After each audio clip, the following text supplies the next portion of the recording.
So life writing is complex, and how grateful I am this morning that Shauna, you've brought your grandmother, invited her to be with us, and Jana, that you've invited your father to be with us, and Erica, that you've invited nurses to be with us, and life writing is complex. So Anita is the boss.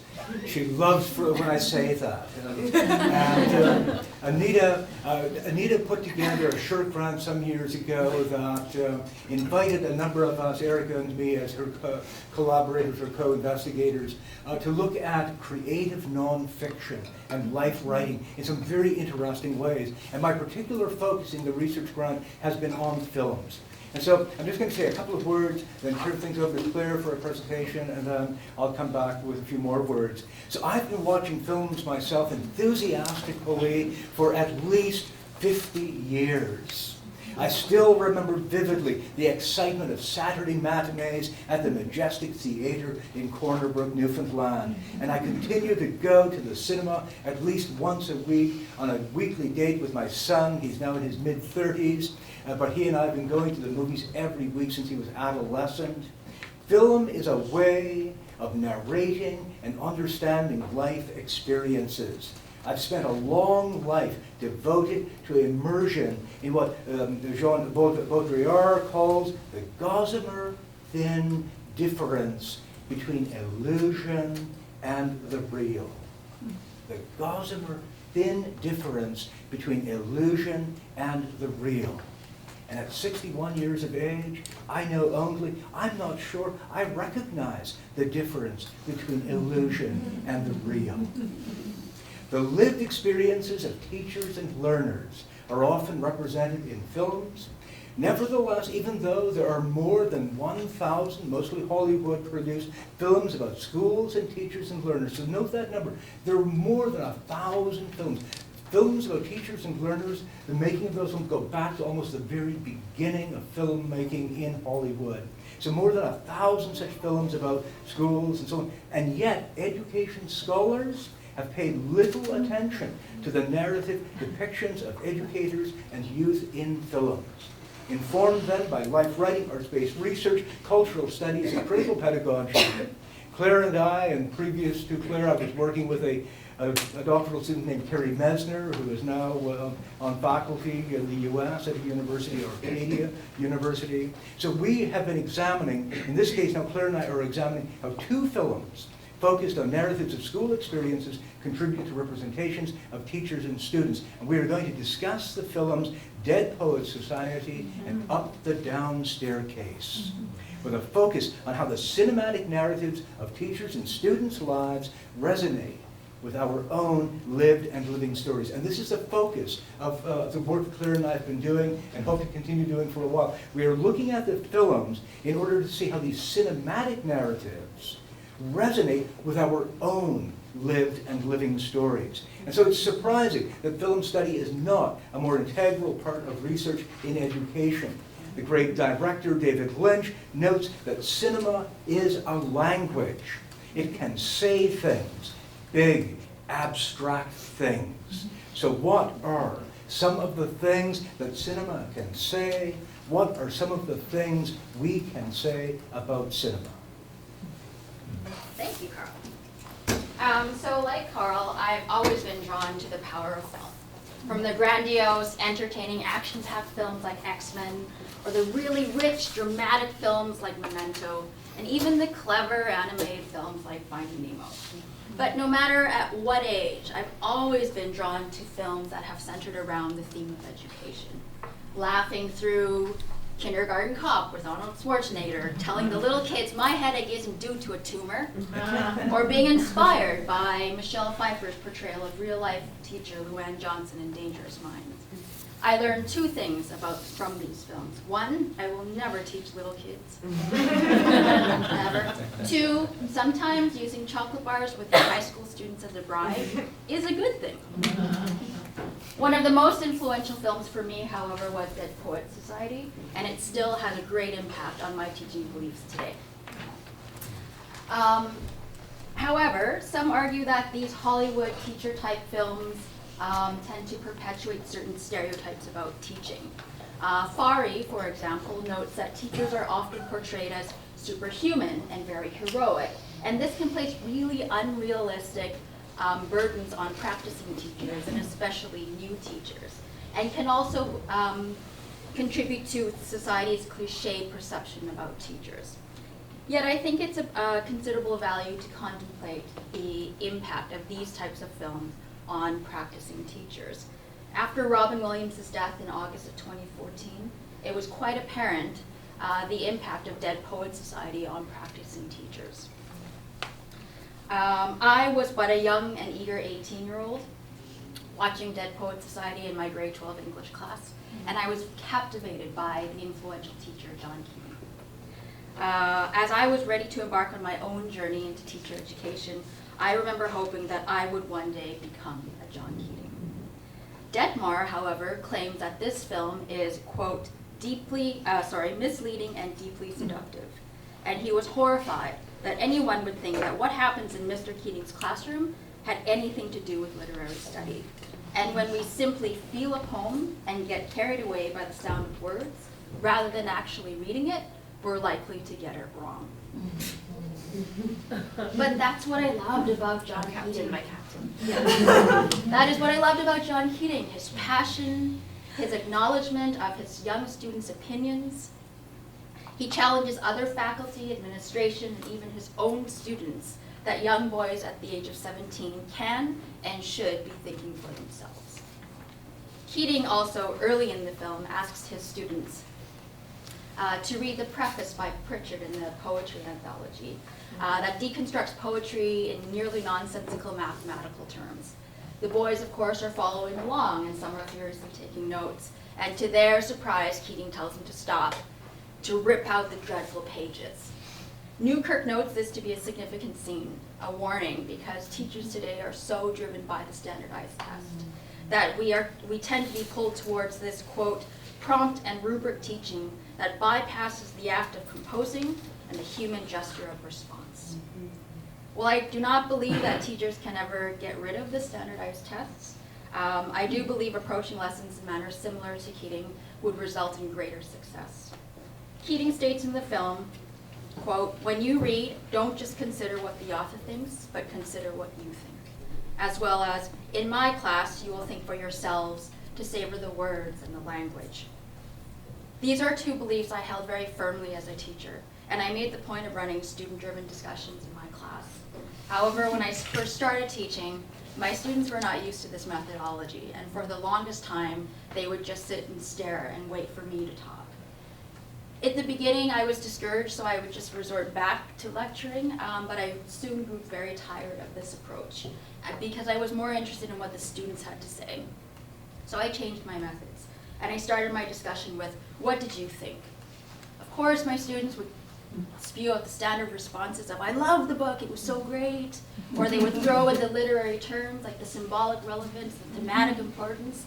What this demonstrated to me was my students already knew how to get to that right answer, but they were not afforded opportunities to really engage in the literature as it should have been read, taught, and learned. I had to really challenge my students to say what they wanted to say, to even go as far as to say they hated the book, as long as they justified their responses. Over time, after the opening question, and sometimes without any prompting at all, my students just dove right in, and they came to understand, and I hope appreciate this type of learning. Like Keating, what I have found during my years of teaching is that if a teacher provides some degree of agency to their students, all will naturally fall into place. They'll get the right answer, they'll do well in the standardized test, but what is more, they'll enjoy the process and they'll remember what they've learned. While some teachers may share the opinion of Mr. Detmer, I do not believe we should be horrified at what occurs in Keating's classroom. Rather, teachers should be re-inspired to reevaluate their methods. Some may view Keating's methods to be exaggerated and therefore unattainable, but I urge teachers to question, is it really? While Keating's lessons and activities may seem implausible to some, I do not believe it's meant for teachers to emulate them, not because they're far-fetched, but to encourage teachers to find their own methods to engage students. A BBC News report after Williams' death noted, anyone expecting the average secondary school class to be anything like Keating is going to be in for a rude shock. But as one interviewee noted, the really inspirational teachers often do struggle in the education system. But that doesn't stop them from having a huge effect on their students. One of the most influential lines for me in the film is when Keating states that the powerful play goes on and you may contribute a verse. That a powerful play goes on and you may contribute a verse. What will your verse be? I do not think about these lines with regards to how I've lived my life. Rather, I think about these lines with regards to how I have taught and will continue to teach. I would hope that my verse to be just as influential as Keating, that my verse is my own and not what others dictate, and that I believe in and stand by my own verse. While I may not have looked to Dead Poets Society consistently throughout my teaching career as a source of inspiration, I do believe, as Giraud notes, that it unconsciously impacted me greatly as a teacher.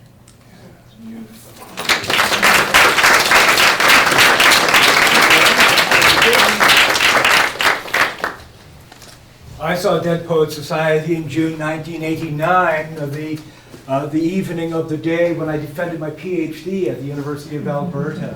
And it seemed like an appropriate celebration to see the film just out in the cinema. I begin with a recurring question: do Hollywood films idealize, romanticize, sanitize, and sentimentalize the stories of teachers and students' lives? Up the Down Staircase, starring Sandy Dennis, was released in 1967. The film is based on a popular novel by Bill Kaufman, first published in 1964. The novel is epistolary and narrated discursively in announcements, bureaucratic missives, letters, memos, suggestions, poetry, handwritten notes, excerpts from literature, postcards, written notes on the blackboard, students' comments, inter-school communications, parents' consent slips, items and bulletin boards, illustrations, cartoons, school newspaper reports, students' excuses, including what homework? The novel is very fine. If you haven't read it, I recommend it. A wonderful epistolary novel.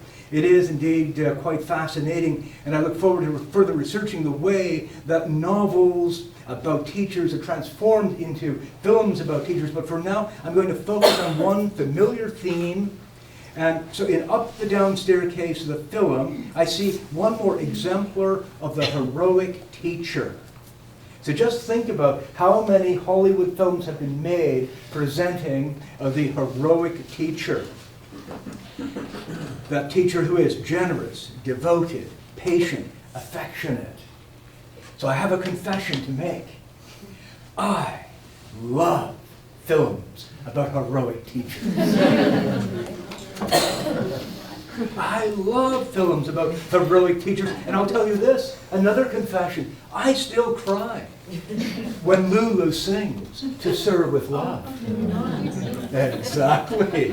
And if you haven't heard it, go ahead, get on YouTube and check out Lulu singing To Serve with Love. So, I hope I never grow so cynical and disheartened that I can't call out with John Keating, Carpe Diem, seize the day. So when I recently watched again Up the Down Staircase, having watched it years and years ago, but then watching it again recently, I was ready to enjoy it as a dated and likely cliched exemplar of a popular strain of Hollywood films about gallant teachers.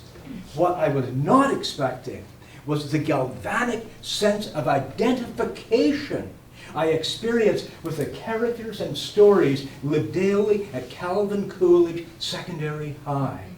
I began my own teaching career in Roberts Arm, Newfoundland in 1976. Roberts Arm, with its 1,000 residents, is a long way from New York City, where Miss Sylvia Barrett taught her first class. Nevertheless, the students and stories and situations that Miss Barrett experienced resonate with my memories in countless ways. And I want to examine some of those ways more closely in subsequent writing, but I will just note for now in this brief presentation that I am beginning to acknowledge how school experiences are significantly the same in different places and even decades. Up the Down Staircase presents the story of Sylvia Barrett, a new and idealistic English teacher in an inner city high school. Recently graduated with an MA in Chaucer. She hopes to enthuse her students with her love of literature. She quickly grows discouraged and frustrated with the pervasive bureaucratic demands, the ubiquitous rules, the pervasive fear-mongering, the toxic cynicism, the utter hopelessness of each day's demands. Out of frustration, she decides to leave the school. But then she changes her mind. I published a novel a few years ago titled Sailing in a Concrete Boat. It's about a teacher in Newfoundland named Caleb Robinson. Every June, Caleb decides that he will leave teaching, and every September he is surprised to find himself back in the classroom.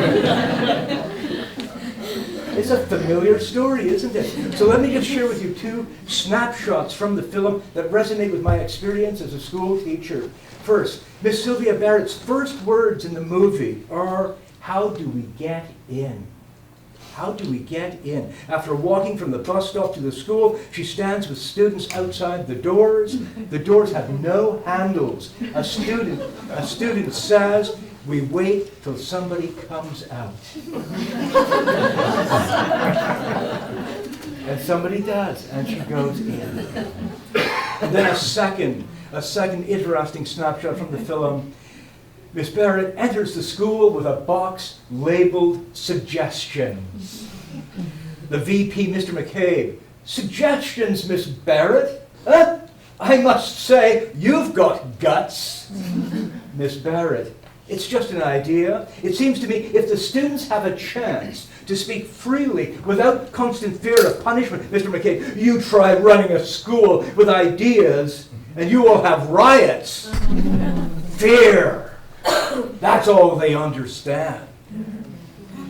I began my first teaching job in 1976 in Roberts Arm, in the northwest corner of Newfoundland. And at 22 years of age, I was young, certainly young. I was enthusiastic, and I was committed to being the best teacher I could be. My first teaching assignment was as a classroom teacher for grade 7 with 48 students. I'm going to say that again.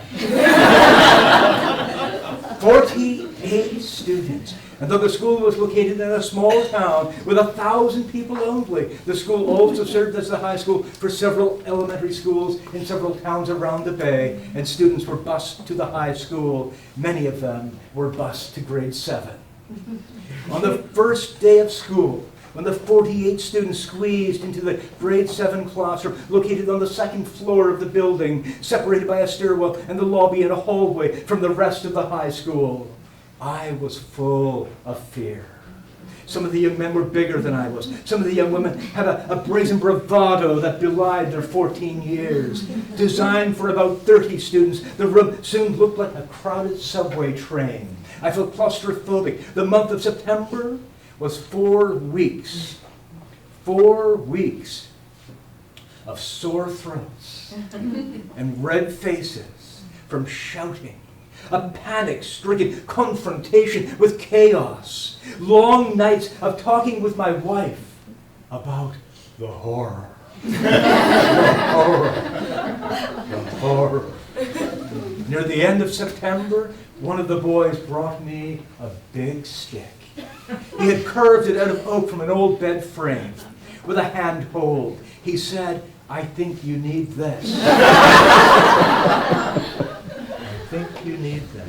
That day I grew so angry and frustrated that I banged the stick on the desk with a fury that broke the stick. The room was silent. I stared at the shard of oak in my hand, looked at the frightened faces of my students, and in that moment I knew that my current strategies for classroom management were never going to work. Then I spoke quietly to my students. I said, "I'm sorry. From now on, we will have just one rule in this classroom. When a person is speaking, everyone else will be quiet and pay attention to the speaker." And with that one rule of respect, everything changed. I spent a mostly joyful year with those 48 students, and I've continued to live the one rule in my classes ever since. So in the first month of my teaching life, I learned what Bell Hooks expresses in her book All About Love, New Visions. It had become hard for me to continue to believe in love's promise when everywhere I turned, the enchantment of power or the terror of fear overshadowed the will to love. What I learned in my first month of teaching and what I've been learning in close to 4 decades of teaching is to respect, care for, and love my students. As Hooks observes, to truly love, we must learn to mix various ingredients: care, affection, recognition, respect, commitment, and trust, as well as open and honest communication. So I identify readily with Miss Sylvia Barrett. Like her, I was an idealistic English teacher who often offended the school principal and many of my colleagues. I was generally liked by my students, and like Miss Sylvia Barrett, I often planned to leave teaching. Indeed, I did leave, but I always returned. So Up the Down Staircase is another dated, stereotypical Hollywood movie about the teacher as hero. There is a whole genre of such film narratives. Nevertheless, all I know is that at the end of the film, when Miss Sylvia Barrett decides to leave Calvin Coolidge Secondary High, but then changes her mind, I cheered her commitment to the vocation of teaching. All my life, I have been a teacher or student, and the one theme that has been consistent in my life is hope, the anticipation that we can learn to live together well in the world. A few years ago, I visited St. John's, Newfoundland, and in a bookstore on Water Street, I met Sandra, a former high school student who had taught in 1980. I hadn't seen her for well over 2 decades at that point. She's now a pediatric psychologist. She said, "I am where I am now because of you." I was in big trouble then, but you cared about me, and I turned my life around. I was surprised with her generous words. I wonder what I really did. I recall my participation in Sandra's life only in glimpses and hints. Somehow, I made a difference. Up the down staircase? Up the down staircase? Is there any other way?